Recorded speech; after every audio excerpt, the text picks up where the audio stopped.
दोस्तों, गुम है किसी के प्यार में एक फरवरी के एपिसोड में तेजू मुक्ता से सवाल करती है कि वह सिर्फ शास्त्रीय संगीत गाकर नंबर एक गायिका कैसे बनेगी।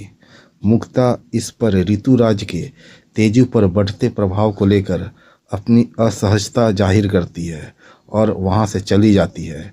वहीं ऋतुराज नील को ड्राइविंग पर ध्यान देने के लिए कहता है और मजाक में पूछता है कि वह किस लड़की के ख्यालों में खोया हुआ है। नील इस बात को नकारते हुए कहता है कि वह किसी के बारे में नहीं सोच रहा। ऋतुराज उसे प्यार में पड़ने की सलाह देता है, लेकिन नील मानता है कि वह लड़कियों से बात करने में आत्मविश्वास की कमी महसूस करता है और उसे यकीन है कि वह उसी से प्यार करेगा जिससे उसकी शादी होगी। ऋतुराज उसकी सोच पर टिप्पणी करता है और उसे अपने साथ नासिक चलने का निमंत्रण देता है, लेकिन नील मना कर देता है। फिर ऋतुराज पूछता है कि क्या कभी कोई लड़की उसे मंत्रमुग्ध कर पाई है, जिससे नील को तेजू की याद आ जाती है। इधर तेजू ऋतुराज के ख्यालों में खोई हुई होती है जब वेदांत उसे फ़ोन की घंटी बजने की याद दिलाता है। तेजू फ़ोन चेक करती है और पाती है कि उसके दोस्त ऋतुराज के साथ उसकी युगल प्रस्तुति को लेकर उत्साहित है। खुश होकर वह मोहित को यह खुशखबरी देने के लिए कॉल करने का फैसला करती है। वेदांत उसे याद दिलाता है कि मोहित नागपुर में रहने के दौरान उनसे संपर्क नहीं करने देता। तेजू बताती है कि मोहित के माता पिता मुक्ता को आज तक स्वीकार नहीं कर पाए हैं और इसी कारण वे नाराज है। वह तय करती है कि यदि वह अपने दादा दादी से पोती के रूप में बात करेगी तो शायद उनका गुस्सा कम हो जाए। वेदांत उसे चेतावनी देता है कि इसके गंभीर परिणाम हो सकते हैं, लेकिन तेजू फिर भी कॉल करती है।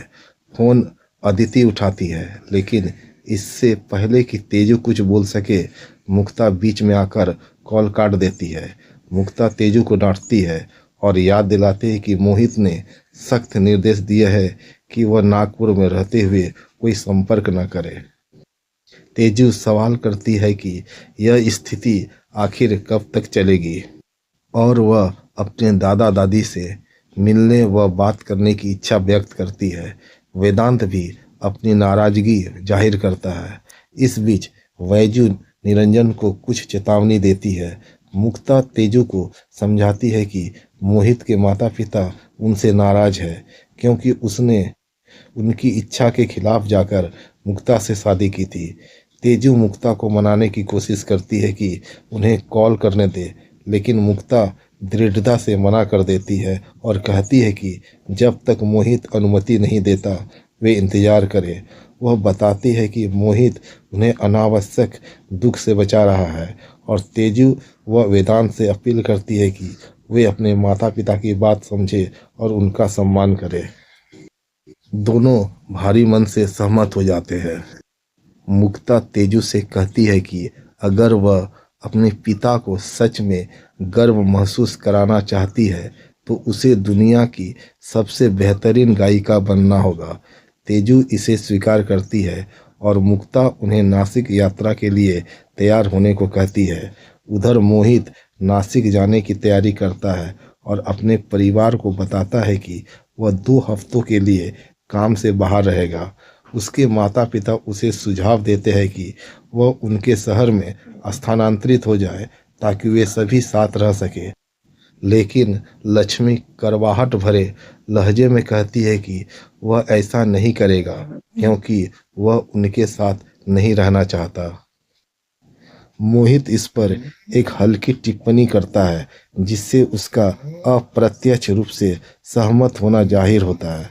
आदिति उसे ब्लड प्रेशर की दवाई देती है और रोज लेने की याद दिलाती है, जिस पर मोहित सहमति जताता है। जब वह ऑटो में बैठता है तो आदिति की ओर देखता है और सोचता है कि काश वह उसे एक सामान्य परिवार दे पाता, लेकिन वह जानता है कि वह मुक्ता को यह सच नहीं बता सकता कि उसकी पहले भी एक शादी हो चुकी है और उसकी एक संतान है। दोस्तों, इसी तरह के अपडेट के लिए चैनल को लाइक और सब्सक्राइब करें।